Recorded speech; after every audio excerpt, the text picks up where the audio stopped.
Welcome to the Chronically Healthy Life Show. When you hear the word chronically, do you automatically associate it with chronic disease? We all do. It's been programmed right into us. But what if we flip that whole idea on its head? Let's discover how we can create chronic health in our bodies, our minds, our finances, our relationships, and of course, in our lives. Hi, I'm Andy, and joining me in everything usually is my life partner, Minna. Usually, sometimes I'm not here. Sometimes you're not. So somehow we end up talking about trauma quite a bit lately, right? Mhm. So we're going to have a topic that goes around trauma today, and we're going to have next Tuesday's episode on Chronic Health Collective. We have a new coach. Yes. With Jessica. Jessica Hemlock. Hammock. Hammock. Yes. You sure? Hammock. Okay. Yes. Jessica Hammock. There you go. So hi, Jessica. So she's our new coach with Collective, and she's a trauma and transformation coach. And we talk about trauma in that episode also. Yeah. So it's been a trauma week. You know, I did a Facebook Live on Wednesday, and we had her and an energy healer, and we're just talking really about, you know, because a lot of people have unrealized trauma. A lot of people have physical abuse. A lot of people have mental abuse. You know, we're just going to touch a little bit about that because we don't want to steal the thunder from our guest today. She's going to share her journey about trauma. I'll leave it at that, you know. But, you know, when it comes down to trauma, see, your family, when I met you, you didn't have too much trauma in your family. I mean, I don't have drama in the family. I don't know if it's traumatic or not. Now that I learn more about what trauma really means, it's not just about physical trauma. Yeah. You had a bad accident that was traumatic. Correct. I don't have that, but it doesn't mean that I don't have any kind of trauma. And now that, you know, I was saying the last couple of years, I'm starting to see emails out from companies that asking you, hey, do you want to opt out of Mother's Day email because it might be too traumatic for you? And I think that that's actually a topic that is evolving, that, you know, people are more aware that trauma isn't just about you getting into a car accident. Exactly. You know, I think it goes a little deeper. It's like you said, I got a couple of those emails too. And it's interesting because, you know, of course, me and Minna, you know, we have fur babies. We don't have kids. But, you know, we still celebrate Mother's Day when time comes. You know, to me, she's still mother of her kids. But, of course, we all have our parents. And, you know, of course, you lost your mom a few years ago too, right? So how do you feel when it comes down to you see these Mother's Day type of deals? I mean, I'm okay with it. I think it depends on what your relationship with your mother is. And Jessica has a different viewpoint as if you are a mother or you were wanted to be a mother, but you can't. That's a whole different type of trauma that you're going through. So I'm not going to pretend I know what's going on. But, you know, your parents seem to have a lot of domestic abuse going on. Yeah, you know, it's funny because it's like now that we're getting older, we can laugh about it. You know, my dad's passed away, and luckily, in a sense, you know, growing up, I never saw my parents happy with each other. They're always like there's lamps throwing across, there's stuff throwing across the room, there's always shouting and fighting, and I thought that's just normal relationships growing up, right? And wow, you know, we got a crazy family. And I thought that was normal. And unfortunately, I'm the only black sheep. You know, my family, both parents remarried. So I had 10 siblings. I'm the youngest. But every sibling in my family has either a broken marriage or they have stuff flowing across the room because, that's the thing, right? Like a lot of people don't understand when you have trauma in the family, they think it's just, well, it's my business. But if you have children, it's a big deal, right? Because they are going to see how you react, you're affecting how they're growing up. And I think it can really embed a lot of negative self-talk into them too, right? Yeah, I mean, children, they do what you do. They don't do what you tell them, right? Unfortunately. They Yes. they can either model after you or model against you. In Yes. your case, you kind of model against them. Correct. And thank you for that. Yeah. Otherwise, I won't be sitting here. Things that be thrown across the room as we're talking in the show. But no, it's so true, because it's like when I met Minna, and we had our Saturday, was it Saturday or Sunday? Sunday dinners. Sunday dinners, and we sat down the family, and there's no cell phones back then anyway. There was the crappy cell phones, but there's no TV. Everyone's barely has a wireless. Yeah. Right. Telephone. So we had to sort of force to sit down and talk to each other. And I was saying, wow, this is weird. Nothing's being thrown around. No one's yelling at anyone. There's no chopsticks slapping on people's hands for, not having, eating that too quickly or whatever. And it was a very different perspective for me. So I guess luckily for Minna, or maybe lucky for me because I'm still with her, I got to see another way of how family should be. And of course, even before then, I still had a lot of negative self-talk. I had a short temper and stuff like that. She trained me well in the last 20, 30 years. Yeah, I should write a course on how to do that. But, it's just interesting because, that's why, we don't really talk about trauma, especially physical trauma or domestic abuse, because it just seems so negative. But sometimes you need to let the negative go before you can, set back some positivity in your life, right? Because everyone says, oh, I need to hide it. It's like I was, sort of alluding, my mom and dad, they throw stuff around the house, but when people see them outside, they're this lovey-dovey couple. And I was like, what the hell is that? That's total bullshit. Oh, I don't even know I can say that on TV.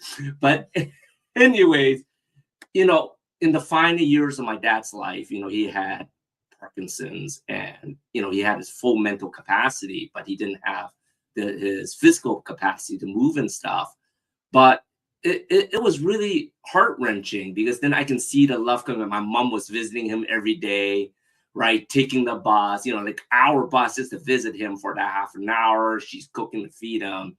And then they're talking about stuff before our age, before we were born. And I was like, oh my God, how come we never saw any of this? I think a lot of my siblings would have very different, relationships if we saw our parents growing up that way. So in a sense, I think, my dad passing away was a roundabout circle for them to close that trauma circle. It's a shame that, like I said, they didn't do it any earlier, but it made his passing a little bit easier for my mom. Even though they seem like they hate each other, but she was so lonely when he's not there, because you don't have someone to yell at or throw shit at her. So, I mean, with trauma, a lot of people do go through it, and if you don't address it properly, we talk about being chronically healthy. That is one component that is harder to solve, I guess. Yes, because and you really have to face it before you can actually be chronically healthy. Exactly. And that trauma, depending where you're holding it, it can affect different parts of your body, right? Anger can affect your lungs, grief can affect your liver. I think I got that right. I was learning that from Jessica Hammock. She's the trauma coach. But you can be chronically unhealthy if you hold on to this trauma, hold on to this negative self-talk, hold on that you're not good enough. And that's why I am so looking forward to our guest today. She's going to share her story, and it's such an inspiration. But we'll be right back. Welcome to Chronically Healthy Life. Now, in our biohacking segment this time, I'm going to show you something about fragrance. So you may be aware that we have just launched our skincare brand, which is Kunis.com. So Kunis is something that I've been playing with for over a year. And while I'm learning how to formulate my skin cream, my face cream, one of the mistakes I made is to mix up fragrance oil with essential oil. if you're not aware of what the difference is, well, here it goes. Because I made the same mistake and it's actually cost me a whole batch. So when you hear a lavender essence, a lavender scent, it could be coming from essential oil, it could be coming from a lavender fragrance oil, it could be coming from a lavender hydroxyl, or maybe just, plain lavender. So when you're looking for essential oils or fragrance oil, you have to decide on what the purpose is for. The difference is this. With essential oils, what you're dealing with is a chemical process that extracts. They basically do like steam distillation, cold press, or some kind of extraction process to extract the essence out of the lavender or out of a calendula or rosehip or whatever it is that they're using. So they extract the essence out of the real thing that is calling for, the real lavender, and that turns into essential oil. And the byproduct of that would be a lavender hydroxyl, some type of hydroxyl, which is more like a watery based. So that would be essential oil. And because it's coming from the real plant, it has the therapeutic benefits of the plant. Lavender is calming. Some of the other ones I like is, let's say, tea tree. I put that in my steam mop when I'm mopping the floor so it feels cleaner. Some people like peppermint. I put peppermint in my mouthwash, in the mouth rinse, because it kind of freshens it up. Some people would also buy something like this. You can buy this on Amazon. It's just a roller bottle. And you can put some essential oil and make sure you dilute it with some pure water. And you can use it as a atomizer or just breathe into it. So it actually opens up your breathing, open up your nasals. On the other hand, when you see fragrance oil, they are usually cheaper. And you will see that a lot with like candles or some of these store brands of these face cream, body cream, candles, waxes, that kind of thing. So the difference is that when you see a fragrance oil, it is not a real product. It's not a real lavender. And that's why you would see candle flavors like chocolate cookie, or what do I have here? This one says coconut citrus sorbet. So that this isn't sorbet in a bottle. So what the difference is, this is all chemically combined. So there are all chemicals in it. There's probably not much natural ingredients in here. So all you get out of this is just the fragrance, just the smell of it. So if you're going for the smell, like in a candle, I would use the fragrance oil because it's a lot stronger and it is actually cheaper. So I put this in with my candles when I'm making candles also, because it is stronger. So when we light a candle at home, is because we try and get rid of some kind of smell. So that's why we use fragrance oil in my candles. But otherwise, if you're using a diffuser or you're using it for therapeutic purposes, bath salts or whatever, make sure you use the essential oil. And because it is coming from the real plant, it's always better to use organic. So that's about it. So now you know what the difference is between fragrance oil and essential oils. Again, follow us at longevitywithandy.com, and I'd love to hear your comments from you at chronicallyhealthylife.com. I'll see you next week. Imagine a life where every day is fueled by energy, vitality, and purpose, where age is just a number and your best years are always ahead. Hi, I'm Andy Nam, certified functional nutrition longevity coach, best-selling author, and international speaker. After reversing my own chronic health struggles, I'm now on a mission to help you live longer, stronger, and of course to look younger. I combine biohacking, cutting-edge nutrition, and stem cell technology to unlock your body's full potential. So no matter where your starting point is, I'm going to guide you toward a chronically healthy life. Ready to reverse aging and take control of your future? Connect with me today. Your journey to longevity starts here. This Mother's Day, celebrate the woman who gave you everything by giving her the glow she deserves. Our Coolness Face Cream and Eye Serum Duo is the perfect self-care treat. And right now, you'll get 15% off with code MDAY15.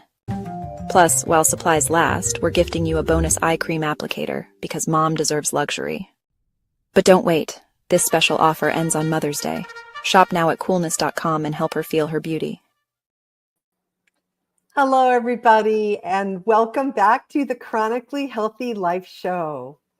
I am delighted to introduce you to our guest today, Kat Polsinelli. Oh, I stumbled over myself. Sorry, Kat. No worries. From stepping onto a stage at 10 years old to stepping out of a decade-long abusive relationship, Kat Polsinelli's journey is one of resilience and transformation. Now a speaker, author, and host of Real Chat with Kat, she is on a mission to shed light on the unseen wounds of emotional and psychological abuse while empowering others to reclaim their strength. A survivor of domestic violence, PTSD, and single motherhood at age 16, Kat speaks with raw honesty about the lasting impact of trauma, the power of boundaries, and how self-worth plays a critical role in healing. Through her personal story of leaving and rebuilding, she challenges audiences to rethink what they know about abusive relationships, fostering a deeper understanding of the complexities survivors face. Please welcome Kat Polsinelli. Hi, Kat. Hello, Christy. I am so excited to have you here today. This is a huge topic, and as Andy and Minna were just saying, they had, especially Andy, had domestic abuse in his family, as did I, and in the marriage that I fled many, many years ago. But before we jump into that discussion, I would like to know your story. What was your story of abuse and getting out and what it took? Oh, goodness. Well, we could be here a while. No, I'm just kidding. No, I appreciate this though. And I one of the first things that I always like to start with is when I go to share my story, the first thing that I always tell people is, if you are not familiar with the word abuse, there's a really good chance that you immediately think physical. That's what a lot of us tend to think, right? And the other thing is this stigma that's kind of been created in society that if you've been in an abusive relationship, you probably saw it when you were younger, you probably grew up with it, or you grew up in poverty. Like those are the types of things that people tend to have around. One of the reasons why I love sharing my story is because I do not fit into that stigma. I don't fit into that stereotype. So I had a really great upbringing. I have two younger sisters. I was in softball and choir and track and did all the things. I have amazing family memories. At the age of 16, I was actually in honors in all AP, but I got involved with a boy. And that was one of the conversations we didn't have at home. We didn't talk about relationships or intimate situations. That wasn't really something that came up in my family at that point in time. And so boundaries weren't really talked about. I was definitely very strong-headed, but sometimes maybe not in the right way. So my first boyfriend in high school is what led to me getting pregnant. And like I said, I was very strong-headed. So I actually changed schools. I took my son to an alternative school that I could take him with me. I graduated my junior year, second in class, president of student council, and immediately got a full-time job and put myself in college at night. So that was me making up for what I considered my mistake, right, at that point in time. Unfortunately, being a teenager still at the age of 18 and having a household where my parents expected a lot, I felt like I was doing enough and they had higher expectations. And that kind of pushed us apart. And that actually led me to meet another boy. So my oldest son, father actually left when he was about a year old. So when we graduated from high school, he went his way and I went my way to take care of my kid. So when my parents and I started having disagreements, I found this other boy because I guess I felt like I was missing things in my life at that point. And he was kind of quite the opposite of my upbringing, you know, very, I do what I want. My parents still give me stuff, or I talk the way I want. And I was like, oh, this is amazing. And so I was very drawn to that. And so I also used that as my quote unquote escape from my family. Now, what unfortunately happened through that is that led to what I consider some covert or some sneaky ways of kind of pushing me slowly away from my family. You know, they became the problem. They became the reasons they had this issue or we had that issue. And all the while kind of testing the limits, testing the boundaries, testing to see what I was willing to put up with. So when we think about domestic abuse, it doesn't mean that somebody got in a relationship and immediately they were beaten, although that does happen at times. But unfortunately, what really tends to happen behind the scenes is the very real verbal, emotional, and psychological abuse. And this becomes like this roller coaster that you get sucked into. And once they isolate you from other people, so you don't have outside opinions, you start to second guess yourself. And that's eventually what ended up happening. You know, I had my second son when I was 20. So I had two boys now at this time. And I was determined to make life right because I'd already screwed up once.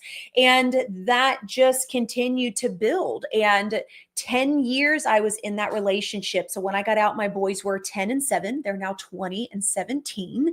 And glad to say that they are doing very well in their life. I'm very proud of them. But it's definitely been a challenge. But it's also one of the reasons why I speak is because people need to understand that there are more than just physical scars that have when they come out of these relationships. And unfortunately, the invisible scars that we don't see, that people don't share, that's the reason why we tend to judge people, because we don't know what happened behind closed doors.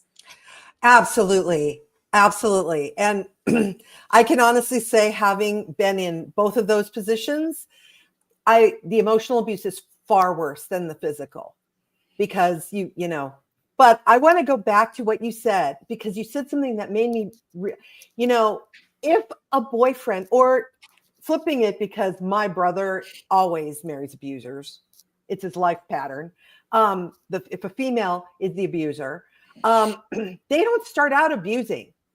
They usually start out love bombing you and making you feel like you are the most beautiful, perfect, wonderful soulmate ever in existence. And we could never live without you. Nobody could ever love you as much as me.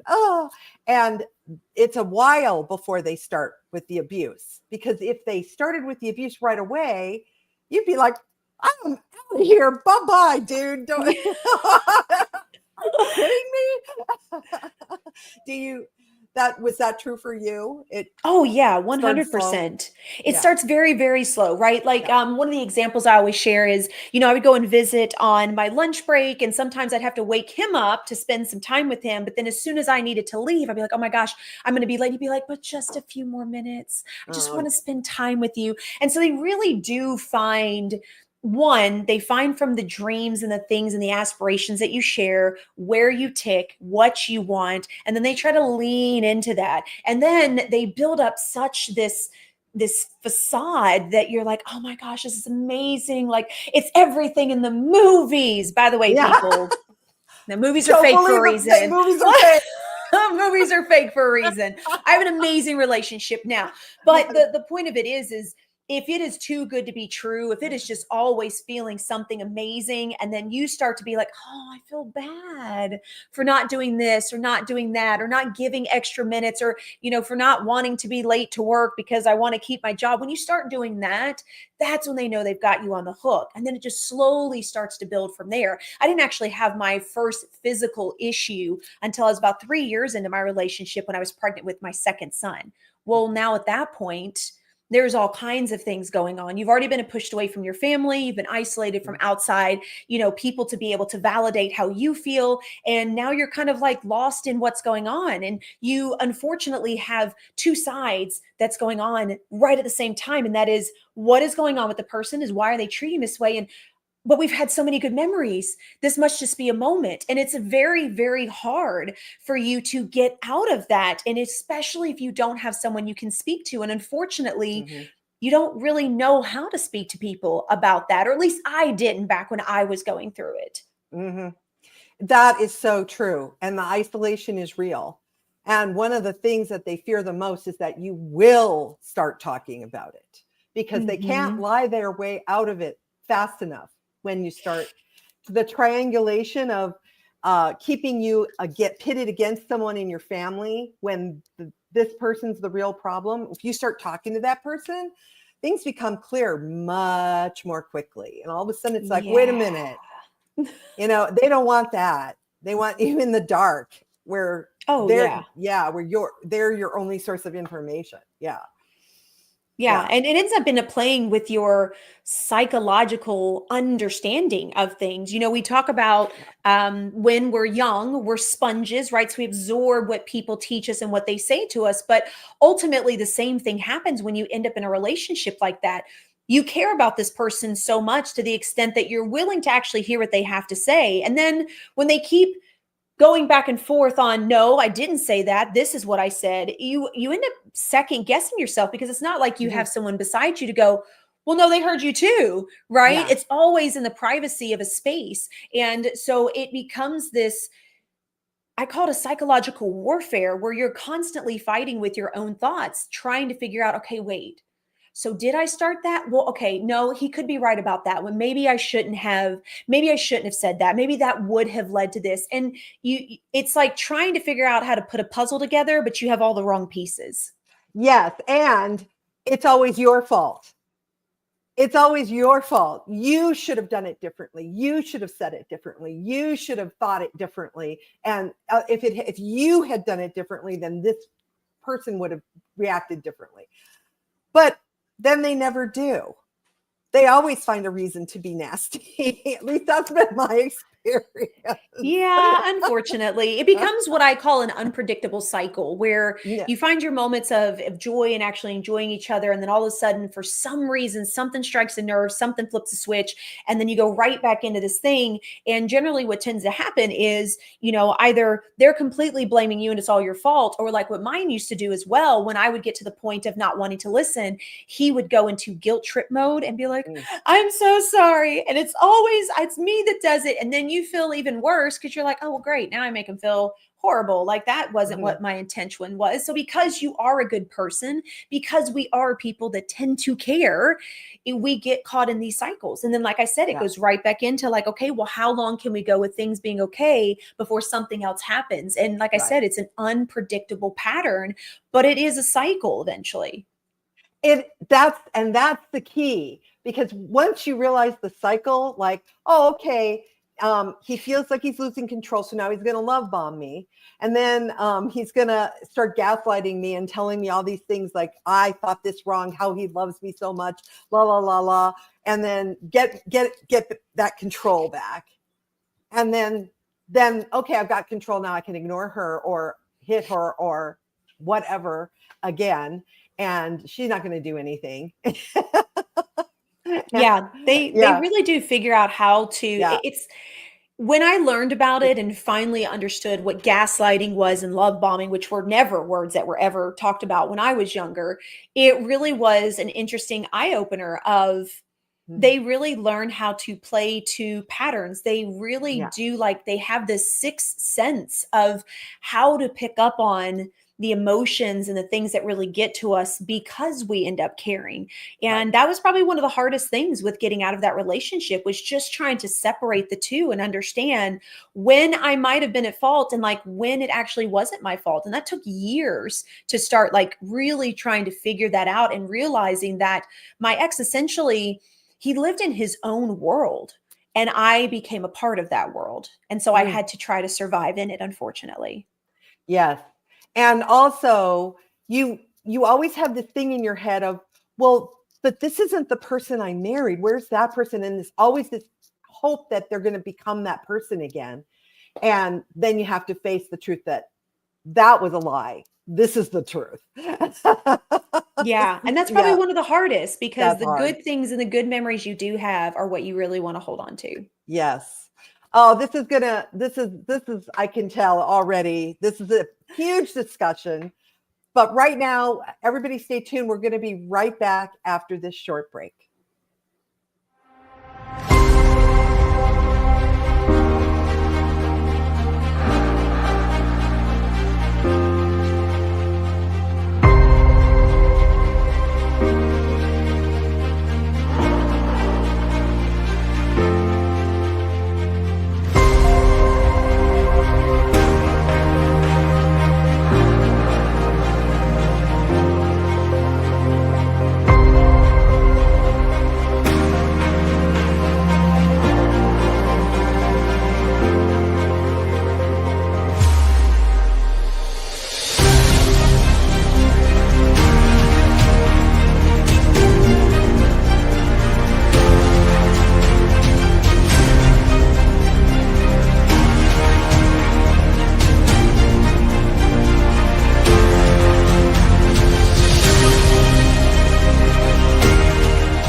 Ever feel like you're doing it all, but doing it alone?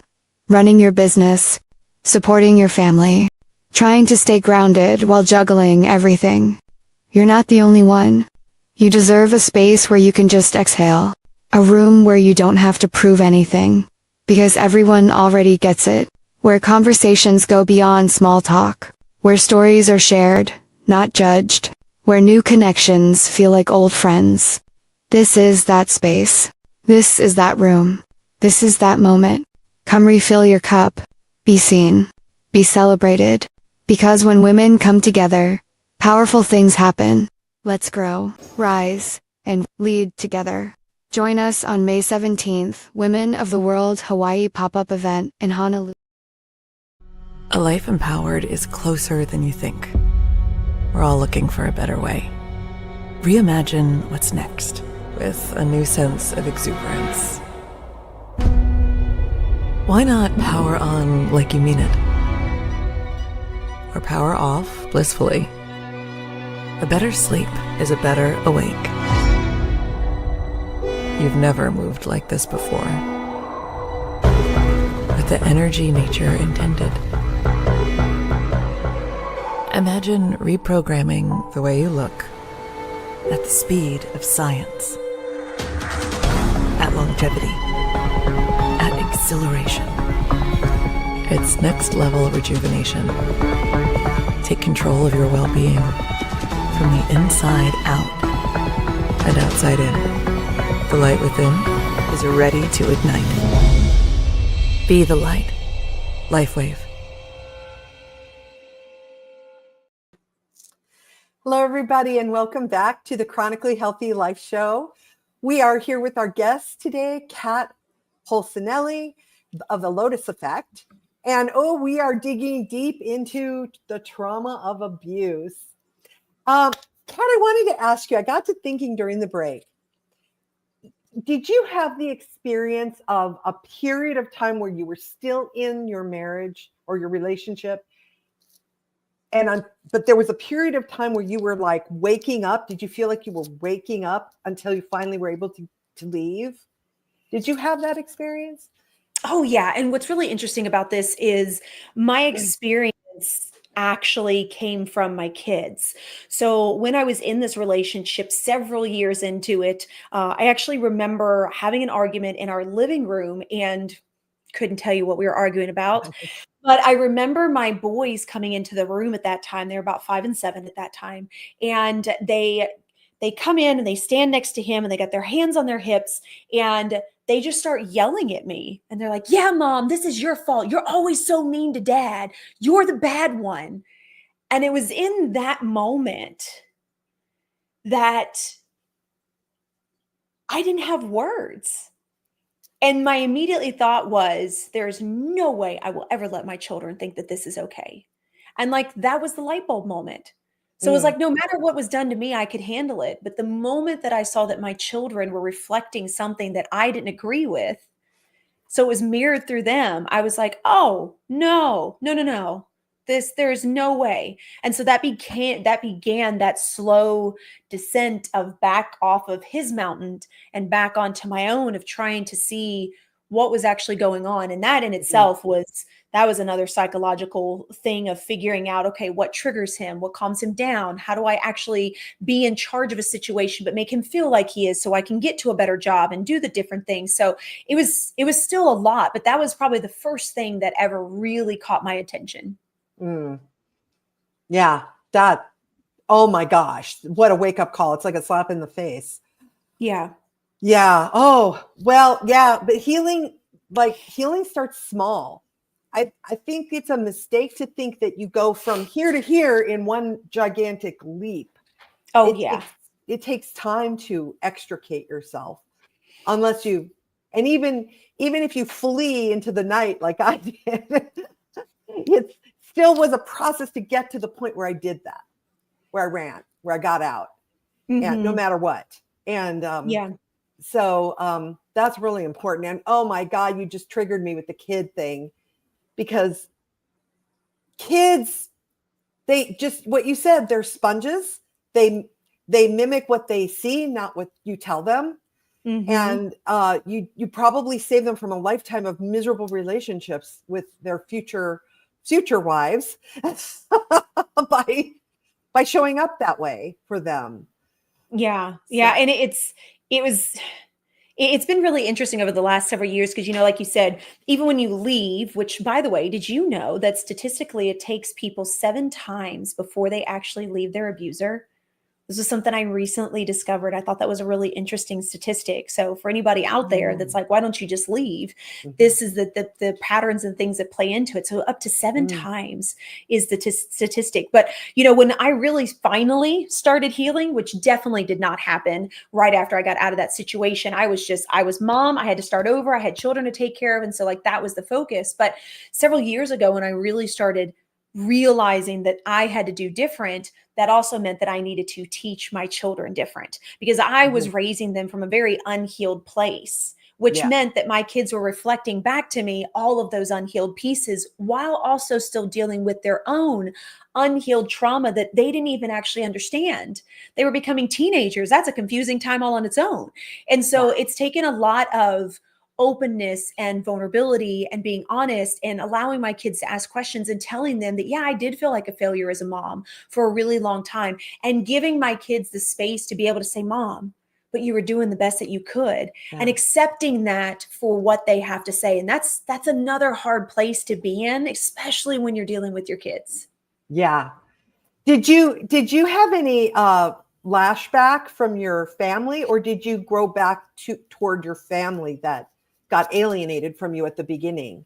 Yeah. So we kind of slowly tried to get in touch a little bit by little bit.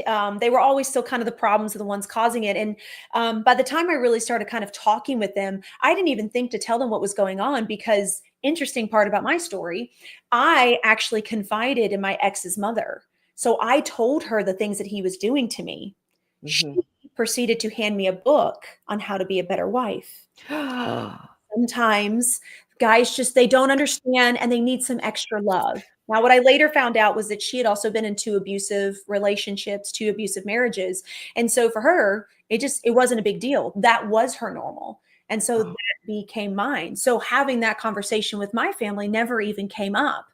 So when I finally did decide to leave, I mean, they were with open arms. I was very blessed for that.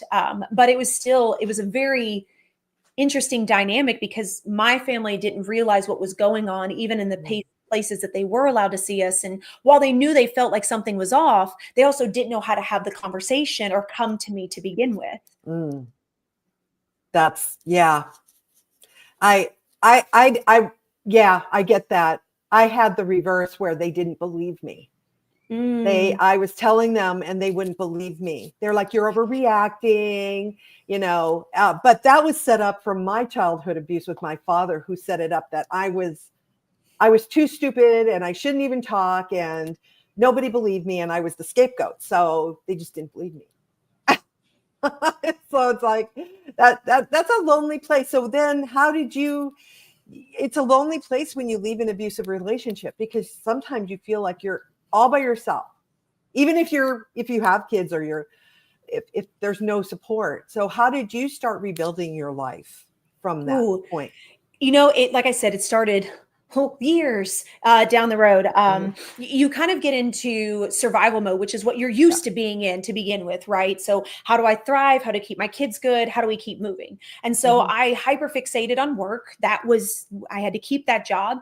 And then I started doing all the things that my kids and I never got to do. So I was making up for the moments that we didn't get to spend outside and the hiking that we didn't get to do. And so every other weekend, my kids and I were out doing something.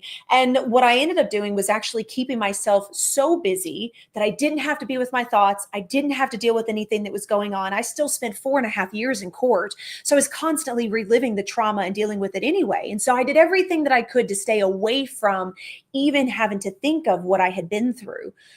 Unfortunately, that actually led to me having a heart issue a little over a year later. And so I had to go in and I had to have testing and all this. And they're like, I mean, your heart's healthy. They're like, maybe it's stress. And I'm like, I know what stress is. I'm not stressed. But what I was doing is I was literally overworking myself. I was keeping myself so busy and becoming the yes person for everyone around me, just so I felt like I was doing enough. And so when I finally did decide to work on myself, I tried therapy. That didn't go so well for me. And it does for some people, so I'm not knocking it. But when I decided to go, one of the first things that my therapist told me, she said, you have PTSD. You also have anxiety. And basically from what you've told me, you've been brainwashed. And I thought, well, that's horrible. I refuse to accept those labels. And so I didn't go back for years. I did find one years later that gave me a book, and that was the only thing that was good off that one. But in case anybody ever is looking for something to understand what you may be going through, there's a book called Codependency No More. It's one of the best books I ever read, and I was like, I'm super independent. I'm not codependent. Oh, let me tell you, that's a whole nother understanding of what codependency is and what dependent means. And there was something about the stories that while I didn't relate to all of them, I related to the feelings and the things behind it. And that became that new eye opener of, okay, well, that's interesting. And then the bigger push was when my oldest one turned about 14, 15, and him and I would literally get into screaming matches. I mean, face to face, toe to toe, neither one would back down. And I thought, I understand that teenagers are rough, but I was never like this in my family. Like something's not right. And so that's when I kind of dove into understanding, things outside of my norm, which led to manifestation and law of attraction, which led to neuro-linguistic programming, which then taught you about how you can reprogram your neurons. And then I learned, oh my gosh, when you are in someone's space, whether you're a child in the relationship like I was, you take on beliefs that actually aren't true, but your body interprets them as true because you've been told over and over and over and over again. But you have the ability to challenge those beliefs and look at something different. I thought, oh my God, this is amazing. Right. So I dove head into that. And that's actually what I used to get myself out. A lot of that is as I would go through traumas, as I would relive certain scenarios, I would pause and I would be like, okay, so we think that this is going to happen, but this is what's actually happening. So is this still the truth or is this an old belief? And then I started finding evidence so that I could start building up those new beliefs. So then every time my brain went back to the reset button, right, I could be like, no. Remember this time and this time and this time? Yeah, this actually happened, not this. So like you don't exist anymore. And that's literally what I have done to help reprogram how I see myself, how I handle things, and how I kind of move forward. But being aware of your thoughts, boy, that is a game changer. Oh my gosh. Yes. And in fact, I heard this thing about, it was Abraham Hicks said this, that when you're old, when these old things are coming up, it's your soul reminding you haven't healed it yet. It's a gift. Look at it and heal it. And healing takes time. Healing's like a bumblebee. It's not a straight line. Definitely not a straight line. Definitely not a straight line at all. But it does go up. It does get better. It does. And then you can Mhm. look back and you can go, wow, I've made progress. Look how far I've come. And yeah, so kudos to you for that. Oh my gosh. I mean, everybody out there who is either dealing with it or has left it or is in any way experiencing it, I encourage everybody to get out if you can. Because I know some people I've known have been really sad when they've left an abusive relationship, but I was euphoric for a year. I was so happy. I was practically dancing on air. I reconnected with my old friends. I reconnected with my mom, not with my whole family. And I was just happy.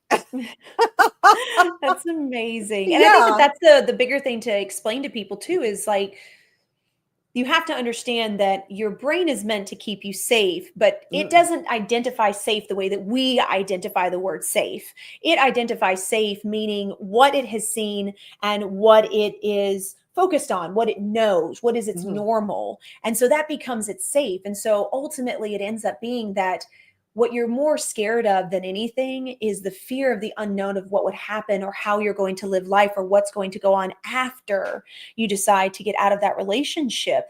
And you're right, it's a very scary place because it's completely new. You have to figure everything out all over again. But we do that all the time. We do that in our lives. We do that every time we meet someone. We're constantly finding new things and learning new stuff. So it's the same thing, but we have to remind our brain that we're not going to die by leaving this. Like, we are going to get a fresh start. And now we get to build it the way that we choose to. I love that. And without this negative, toxic person constantly at you.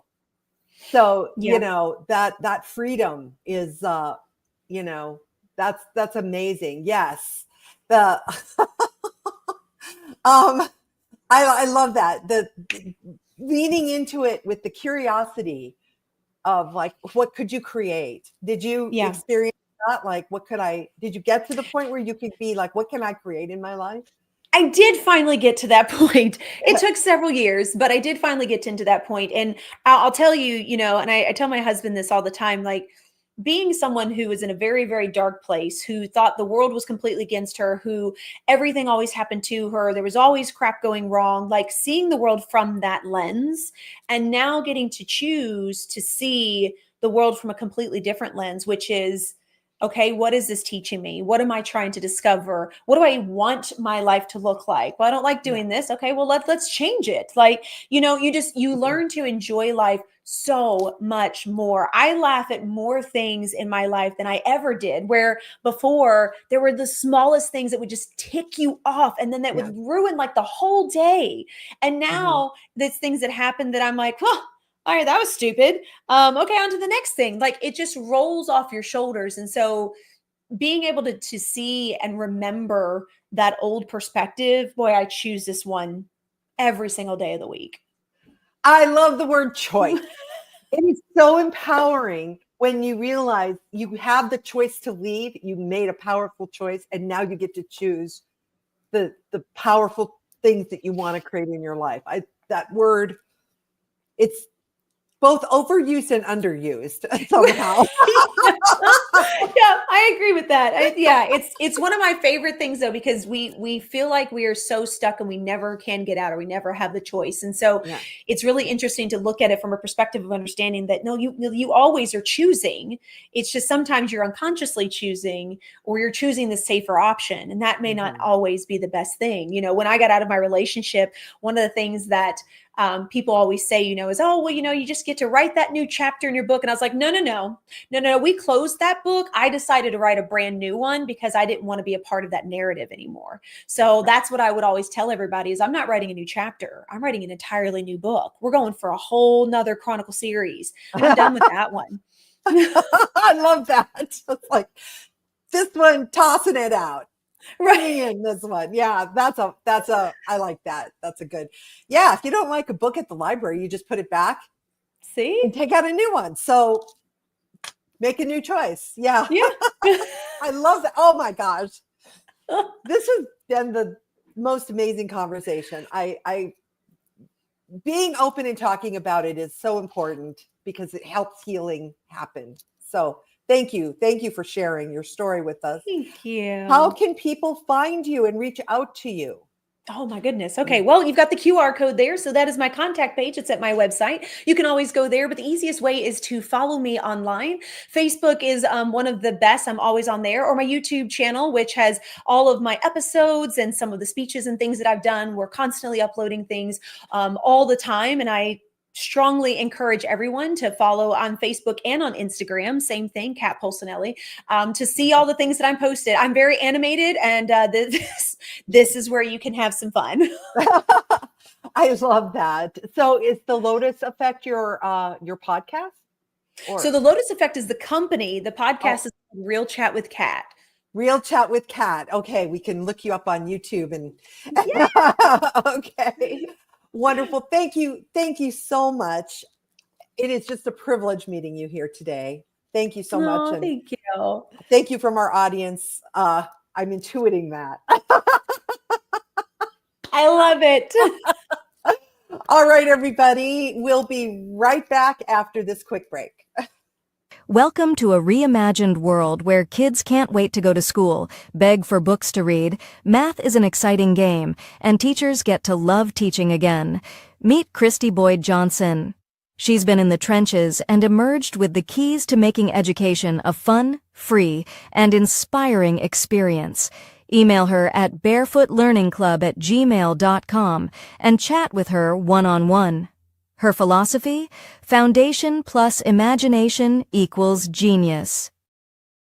Why do 98% of beauty enthusiasts rave about coolness? It's all in the blend of ancient wisdom and modern science. Introducing Coolness Pearlescent Face and Eye Serum Cream. This powerhouse combines the antioxidative power of schisandra berries, the glow of pearl powder, and the hydrating wonders of dragon's blood extract. It's like a time machine for your skin, making it radiant, firm, and oh so smooth. Inspired by ancient Chinese traditions and backed by modern nutritional science, this serum cream is perfect for dry, mature, and aging skin. Say goodbye to dullness and hello to youthful radiance. And guess what? For a limited time, you get a free cooling eye cream applicator with your purchase. It's time to unlock your inner glow with coolness. So what are you waiting for? Treat your skin to the best of... Welcome back to Chronically Healthy Life. That was so inspiring. I love Kat. The first time I spoke to her, and she was telling me a little bit about about the domestic abuse, I guess you can call it. But the interesting thing is like you can see that she's talking about a lot of people may not even know they're in a domestic abuse situation, right? Yeah, I feel like it's one of those things that is becoming a movement. I guess more than a few years ago, there's the Me Too movement, right? Where you kind of kept it inside you, but you should come out and say something about it. Correct. This seems to be along the same line that it happened to you, but you don't have to actually just absorb it, right? You can actually let it go. Actually, let it go. Yeah. Exactly. And I love how she sort of wrapped it all at the end, because at the end of the day, in everything that we talk about here on the Chronically Healthy Life, it is your choice. It is your choice where you are in life right now. Everything, we love what Jack Canfield says. You have to be 100% responsible for your life. So everything that happens in your life is due to your choice, right? And, she finally decided, I'm not happy where I am anymore. I want to choose a happier life. And for people, sometimes that choice may never happen. And I'm so happy she did, because, I don't know what she would be like before I meet the current Kat. Now she's so bubbly, she's funny, she's smiling. But I imagine if I met her 20 years ago, it would have been very different, right? It's just like when I was like you 20 years ago. Exactly. Right. So, the choice is so important, regardless of where you are in life right now. If we're talking about drama, talking about business, talking about your work, or talking about your health, it is your choice. You can't blame anyone else, where you are right now, right? What are your thoughts on that? For sure, I think you need to face it and take responsibility to how you react to it so that you can live a chronically healthy life. And that's all the show is about, to live a happy, healthy life. Exactly. So next week we're gonna have another friend that I met, and he's very interesting. I spoke with him over a couple sessions. His name is Paul Sylvester, and he's a physiotherapist, but he does physiotherapy virtually. And you guys have to check it out because I was wondering, how is that even possible? But we talked it out, and he was sharing. I said, wow, that is intriguing. So definitely come on there. Because for part of health, I always talk about, you need body adjustments, and you need a good chiropractor, a good physiotherapist, whatever it is, they could be your best friend. So join us back here on Friday, 7 p.m. CST. You can watch all of episodes on e360tv.com. We're in the Vitality TV network. We have a YouTube channel, Chronically Healthy Life. And if you'd like to know more about what we do and how we can help you live a chronically healthy life, we have a website, chronicallyhealthylife.com. And if you want to live longer, make sure to download our free ebook at Longevity's New L Word, or set up a free consult. Learn what we do, learn a little bit more about what changes you can do for your life, and book a 30-minute consult with me at longevitywithandy.com. Any comments, questions, suggestions about this show? Give us a comments on our Facebook page, chronicallyhealthylife.com, or just email us at anything@chronicallyhealthylife.com. We'll see you all next week.